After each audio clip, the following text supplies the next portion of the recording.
আমার ভাইরা, হযরতে আয়েশা রাদিয়াল্লাহু তাআলা আনহা একবার খুব খুশ মেজাজে তিনি রয়েছেন, আনন্দিত অবস্থায় তিনি রয়েছেন। ঠিক এই মুহূর্তে রাসূলুল্লাহ সাল্লাল্লাহু আলাইহি সাল্লামকে বললেন, ইয়া রাসূলুল্লাহ, ইয়া হাবিবাল্লাহ, ওগো আল্লাহর নবী, আপনি আমার জন্য অন্তর থেকে দোয়া করুন, আমার জন্য রব্বে কারীমের কাছে একটু দোয়া করুন।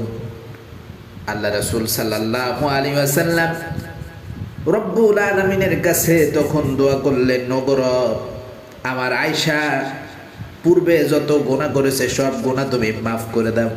জেনে যে গুনাহ আয়েশা করেছে সেগুলো মাফ করে দাও, না জেনে যে গুনাহ আয়েশা করেছে সেই গুনাহও তুমি মাফ করে দাও।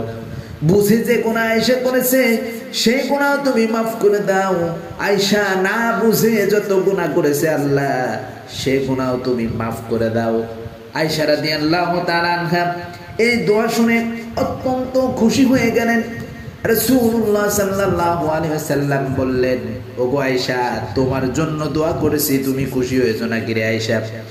হযরত আয়েশা বললেন, ইয়া রাসূলুল্লাহ, ইয়া হাবিবাল্লাহ, আপনি আমার জন্য যে দোয়া করলেন, আমি এই দোয়া শুনে অন্তরের অন্তরস্থল থেকে খুশি হয়ে গিয়েছি গো রাসূল। আমি এই দোয়া শুনে খুশি হয়ে গিয়েছি, রব্বে কারীমের শুকর গুজার করছি। বিশ্ব নবীজি আয়েশাকে লক্ষ্য করে বললেন, ওগো আয়েশা, শুনে নাও, তোমার জন্য এইমাত্র আমি যেই দোয়া রব্বুল আলামিনের কাছে করলাম, আমার প্রতিটি উম্মতের জন্য সব সময় এই দোয়া করি রে আয়েশা।